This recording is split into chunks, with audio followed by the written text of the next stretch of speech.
Hey folks, David Stewart here. It's time for more Storycraft. That is the art of creating stories. And today we're going to talk about plot. I don't remember what number I am in the series yet, but today we're going to talk about plot, and specifically we're going to talk about plot points. This is the sort of micro level of writing a story rather than the macro level. So we're not going to talk about the plot as a large structural device today. We'll probably talk about that in the future, but I want to talk about all the little bits. To me, plot means sort of the events of a story, the order of events that make up a story, and understanding how lots of little events sequence together to create tension and release is a really important thing to understand and a really important thing to put into practice. Because if you don't understand that micro level of the plot, then understanding or having a highly structured large scale work is not going to end up being effective, because your audience may get bored with you or may get annoyed with the way that you are sequencing all those little events and then want to close the book or turn off the movie or do whatever else.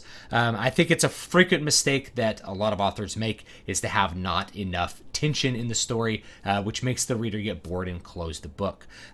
So again, I call these plot points. Some people think of larger plot points, like, oh, this movie has these 3 plot points. But I'm really thinking on the micro level, like the micro plot points. So let's dig into it with the old plot points, or how to confuse your audience. The goal of this is really to make your audience keep guessing and be uncertain about the outcomes of your story.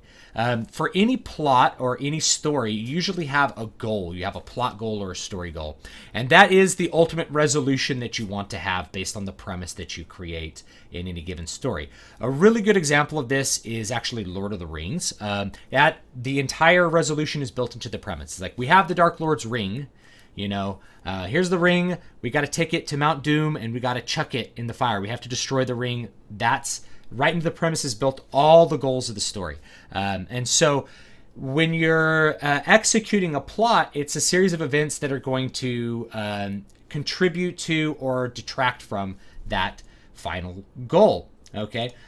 So what I think about it is it's a story event or revelation. That is a plot point when I'm talking about this micro level.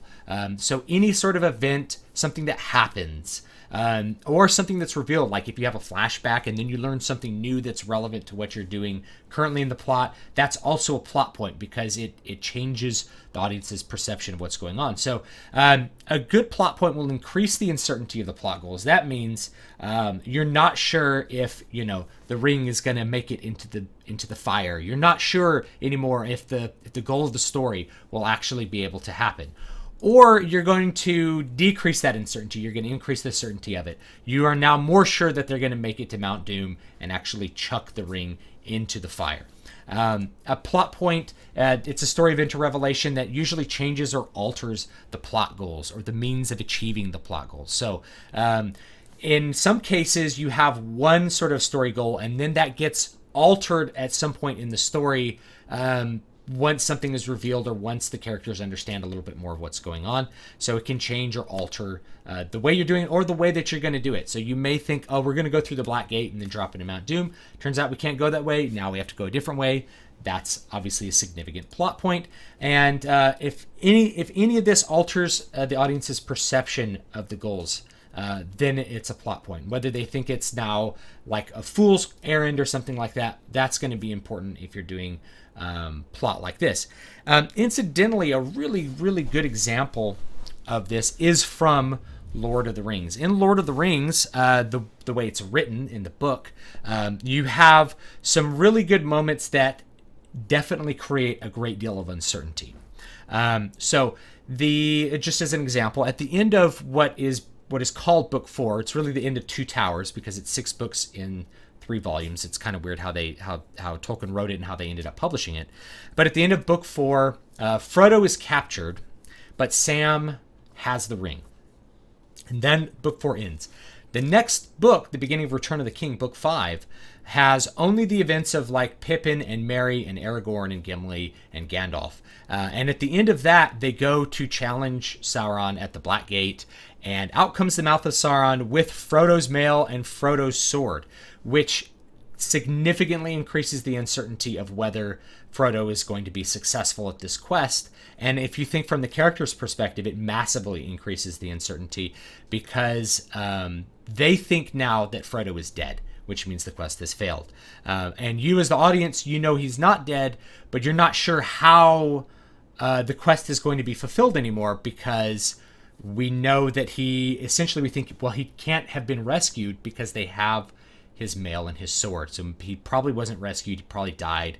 We have a great amount of uncertainty in the way that the story is going to actually transpire from then on. So there's a really, really good example of that. At the end of this, I'm going to give some more great examples of the micro point of this using a very, very important movie. So how do you make a plot point effective? The first thing is that you're always playing with expectations. That's the way that you're really going to make any kind of story event, effective. And there's two kinds of expectations. Remember, there's external expectations and there's internal expectations. External expectations are all the things the person carries in to the work with them. Internal expectations are the things that you establish for the audience. So, we have to destroy the ring. The audience has an expectation you're going to destroy the ring, or we have to cast it into the fires of Mount Doom. If you challenge that possibility, that would be like we find another way to destroy the ring. But you still have to, and I put this as a disclaimer, you still have to work within the rule set for believability. That means you can't have a unicorn come out of the sky and accomplish something. That would be Deus Ex Machina. You can't have magic that previously you didn't establish happen. That would also be considered Deus Ex Machina, which I will mention probably in a little bit. So you're always playing with those expectations. The audience expects things to go a certain way, and you're manipulating those expectations as you have events happen, where some unexpected things happen and some expected things happen, or things happen in ways that aren't expected that kind of change the way that the story's going. So you're always playing with expectations. You have to be aware of the expectations you create and the expectations people have. For instance, external expectations, I mentioned those in Star Wars. If you're creating a Star Wars movie, people are going to bring in all the expectations they have from other Star Wars movies. If you're writing within a particular genre, like, say, mystery, people are going to bring in a bunch of expectations for how you're going to execute that mystery plot. So those things are all important for understanding how you're going to make that effective. Ideally, whenever you have an event happen, it's going to cue back to whatever you did before. So, something unexpected happens, but the audience is like, oh yeah, he did set that up. So in a lot of cases, you want as the story goes through that it's still referencing things that happened before to keep the logical consistency there. And that's the challenge if you're writing something like a thriller or a mystery, is to keep people referencing back to clues that weren't obvious before. And then you want to, with any plot point, and this is basically what happens when you create an event in a story, is that the audience then has expectations for what's going to happen in the future. They have an idea of like what the next plot point should be, what they want to happen, and what they think might happen. And so now that you've established those expectations with one event, you're going to toy with them in the next event.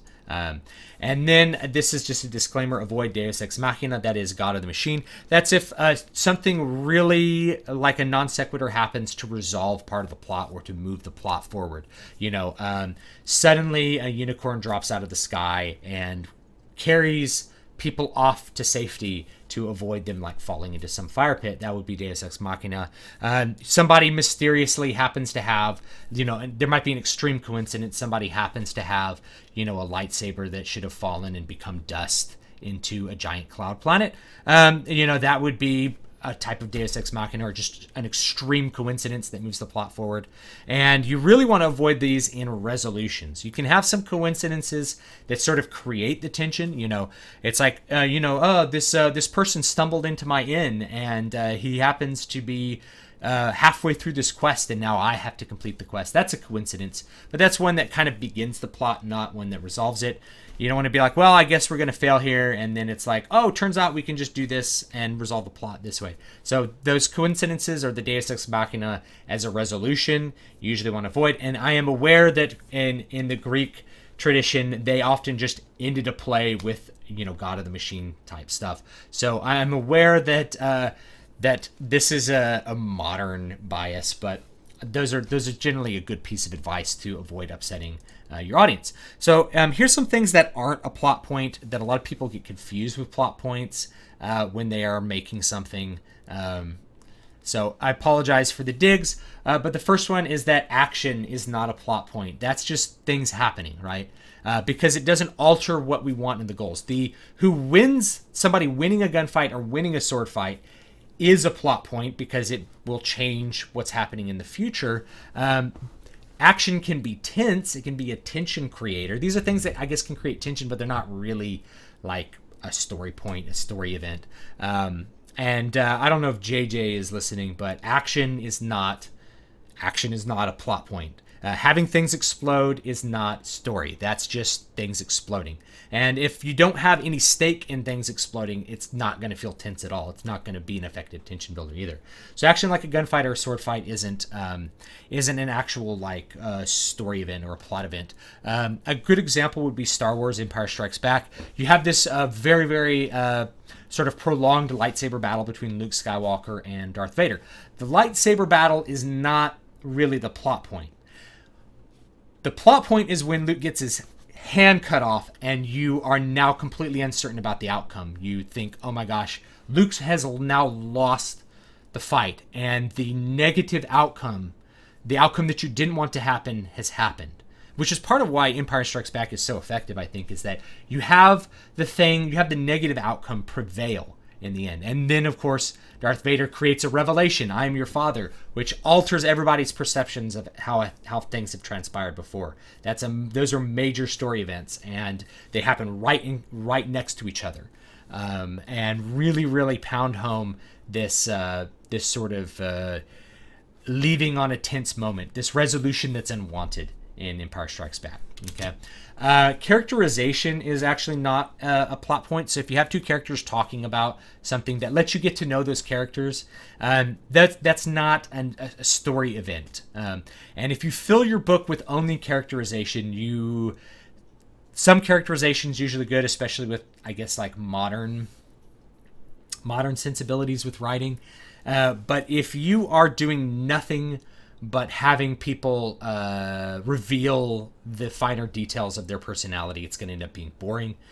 That's just a cautionary tale. But having people just chat, reveal things about themselves that don't have to do with the story itself, those are not plot points. Okay, that's just characterization. Sex. I bring this one up because a lot of people, again, just like with action and explosions, people mistake sex for plot. They think because human beings are interested in sex happening, that must mean that that's an interesting plot. It's like it's not really, because there's not necessarily any tension. So sex is usually used more for characterization than it is for a plot device. However, it can be. Like if somebody unexpectedly cheats on their husband, that would be a plot point. But it isn't always. In a lot of cases, it's just not. It's just characters doing something that doesn't alter the outcome of the story goals at all, right? So usually sex isn't that, but it can be. Non sequiturs are unrelated events. Those are not plot points. So non sequiturs can be something that's very interesting but isn't related to the outcome of the story. And a really good example is in Stephen King's The Stand. There's a section called No Big Loss, which is just a bunch of little mini stories of people dying in this in this apocalypse. So they're just dying one after another due to really stupid things. That's not plot. Those are just things that are sort of filling in, giving you a broader picture of the universe and the setting. That's like setting sketch, because those events don't have any effect on the goals of the story itself. So those are actually non sequiturs. And another example of a non sequitur is Peter Griffin fighting the chicken. You have a chicken pop out of nowhere and start fighting Peter Griffin. Yeah, that might be funny, but it's not plot. Right? Don't mistake the two. And exposition and description are also not plot points. So if you're filling things with page after page of prose describing, the landscape, that's not plot. And if you're trying to keep your manuscript really tight, some of the exposition, some of the description needs to be integrated in to the story itself, or it needs to be cut. I'm not going to tell people how to do that per se, but just know that exposition and description is not something that is story. That's just contributing to the setting, which is important to the story. I don't want to say it's not important to have exposition, but it's not plot. Okay, it's not the MacGuffin, as some people call it. Okay, so I'm going to give you a really, really good example, and these videos. I'm going to link you some videos down in the description box. You can go ahead and watch them in order, and I'm going to go through how the filmmakers, and especially the director Frank Durabont, who's also the screenwriter, actually execute a bunch of little events to really amp up tension, create massive uncertainty, and then resolve it and bring the tension back down to a really satisfying level. So if you haven't watched Shawshank Redemption, turn this off and go watch Shawshank Redemption. It is a really, really good movie. I highly, highly recommend it. And I don't think you're going to find too many people that think it is bad. It's a very, very good movie. It's a very effective movie. And the first time you watch it, it's always the best, kind of like the game, you know? So turn it off, watch it. Otherwise, I want to talk about some of the ways that was made. And so, oh, by the way, this is based on a Stephen King story. So Stephen King wrote the original novella, the short book, and then Frank Durabont wrote the screenplay and turned it into Shawshank Redemption. I think both are good. I like the movie. I probably like the movie slightly better, just because you're bringing in so much. And so this is based on the movie events, but it's pretty much it's very, very similar events in the novella. So first event, Red finds out Andy has gotten 6 feet of rope. Background to this is Andy had found this guy who had shared a cell with a guy who said that he killed this golf pro and this woman and pinned it on a quote, a banker. And I think in the novella, it's actually a lawyer. It's like a different profession. But Andy, now we have this massive story goal. Like Andy could get freed from prison. How great is that? And then that gets dashed on the rocks when the warden has that man murdered in the movie. He's murdered. And so Andy's chance of being freed is destroyed when the man who would testify on his behalf is murdered. That is a major plot event, creates a new plot goal. We want Andy to survive prison and have him not snap. So Andy survives prison and doesn't snap. That's our new goal. So our event, Red finds out Andy has gotten 6 feet of rope. What are you thinking? Well, you're thinking we're uncertain that he will be able to not snap. Will Andy commit suicide? Next event that happens, you see Andy shining shoes ambivalently, like he doesn't really care. Then that actually makes that negative outcome, like will he kill himself, uncertain. So the total uncertainty decreases. Like Andy seems okay. He's probably going to be okay, right? And next you have Andy holds the rope and stares off into space. He picks up the rope and he just kind of stares off into space, kind of listlessly. And the result is the uncertainty increases still. Will Andy kill himself after all? We don't know for sure, but we think that he's probably going to end up killing himself. Then at the end, we have Red reflect on his fears while he's in his bunk. He says, "This is like the longest night of my life." And that just increases the overall uncertainty. That is actually not a plot point, by the way. So Red reflecting on his overall fears, that goes back to like thoughts, right? So he's continuing the tension. He's drawing it out over time in the movie, but that's not really a plot point. I should mention that. So I put it down here because it's a great technique and it does increase uncertainty, but it's not really a plot point. Okay. Next, there's a couple of other events that happen. So the light comes on. Next thing you know, it's morning. There's been this storm. The light comes on and Andy doesn't exit his cell. What are we thinking at this point? At this point, we're thinking, uh-oh. There's now the negative outcome. We are pretty certain of it. Andy killed himself. All right. So now instead of being uncertain about whether Andy will sort of make it in prison and be okay, we're now more certain. We've increased certainty. We're certain that he's killed himself, that the outcome we didn't want to happen has actually happened. That's where the certainty starts to happen. Then you have the guard come in and he says, "Oh, my holy God." And in that moment, you have the peak of the negative outcomes, the certainty of the negative outcome. You are sure now that Andy has killed himself based on that reaction.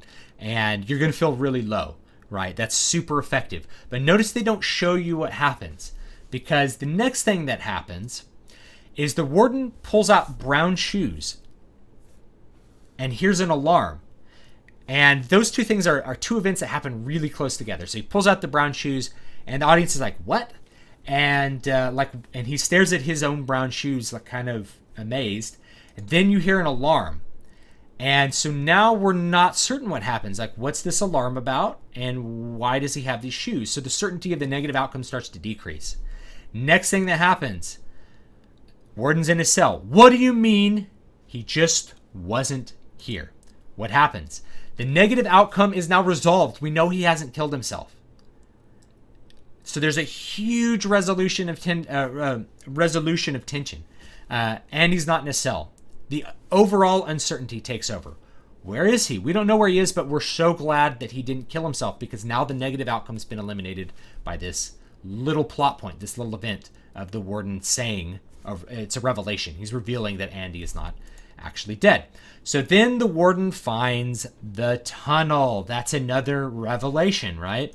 And what do we think about that? Well, the total plot goals begin to resolve. We understand once we see the tunnel that Andy has now escaped from prison, and he is no longer in Shawshank prison. He's escaped, and we are now able to sort of in a more full fashion realize the resolution of the plot and be happy that the negative outcome didn't happen. So a big part of that tension in this sort of series of couple scenes, and they happen very rapidly, but it's a really good example of great filmmaking, because you have a bunch of little things happen one after the other that really ratchet up the tension. And you're positive at a certain point that Andy's killed himself, and then it's all pulled away, and there's a huge release, a relief that the protagonist has not offed himself. And so that's a really good example. I will have those videos linked down below, and do want you to take a look at them. This is that micro level that I talk about, having one thing lead into the next thing and be constantly working within what your audience expectations are to create the overall story. And I like thinking about those details. I think it's really good to master those details before you start to think about really, really large scale works. That's not to say you shouldn't attempt to write your novel or your screenplay or whatever it is, but you want to think about how things are going, like one event into the next, to keep the tension high, keep people turning the page, keep people watching the movie, and not putting it down until the end. And you're going to do that by having that level of uncertainty. We're not sure what's going to happen. We're not sure if the protagonist will be successful or not. And the more convincing you are with creating that uncertainty, the better it's going to end up being at the end, when finally you're able to resolve the plot, or you're able to create the negative outcome happen, like with Empire Strikes Back. So thanks so much for watching. Don't forget to like, comment, and subscribe. I hope this has been useful and fun and interesting for you. I will see you next time. My book is linked down below, Muramasa Blood Drinker, that's now out on Amazon. I have other books. They will be coming out soon as well, hopefully, as soon as I can get them edited and get book covers designed and all that kind of stuff. But if you want to support me, support the channel, consider reading the book. It's 99 cents. That's a very small price even for an ebook. So pick it up, read a couple words, see if you like it. And I appreciate it as well as if you've read the book, please leave a review to help other people decide if that book is for them. The reviews really help me out as well. The more reviews the book has, the more people are gonna think it's something worth taking a chance on, even for 99 cents. It's good to have a couple of reviews, even if they're not like totally. I love positive reviews, but any review that helps your fellow consumer out, I think is worth doing. So I appreciate it. You guys have a great day, and I will see you next time.